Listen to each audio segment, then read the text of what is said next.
जब तक हमको हमारा डिमांड का कॉन्स्टिट्यूशनल सोल्यूशन नहीं मिलता है राइटिंग में किसी भी पार्टी से या गवर्नमेंट से, तिपरा मोथा अलायंस नहीं करेगा।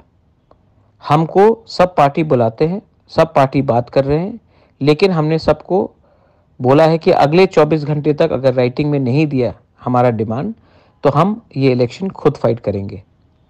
न्यूज़ में आ रहा है कि हम अलायंस कर रहे हैं। हम कोई भी पार्टी के संग अलायंस नहीं करेंगे जब तक राइटिंग में हमारा कॉन्स्टिट्यूशनल सोल्यूशन का डिमांड आप लोग राइटिंग में नहीं देंगे। हमको राइटिंग में देखना है,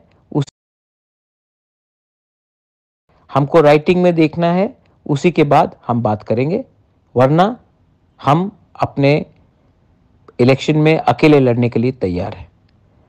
मीडिया में जो खबर आता है, जो लीक किया जाता है, सबको लगता है कि हम अलायंस पैसे के लिए करेंगे या थोड़ा पावर के लिए।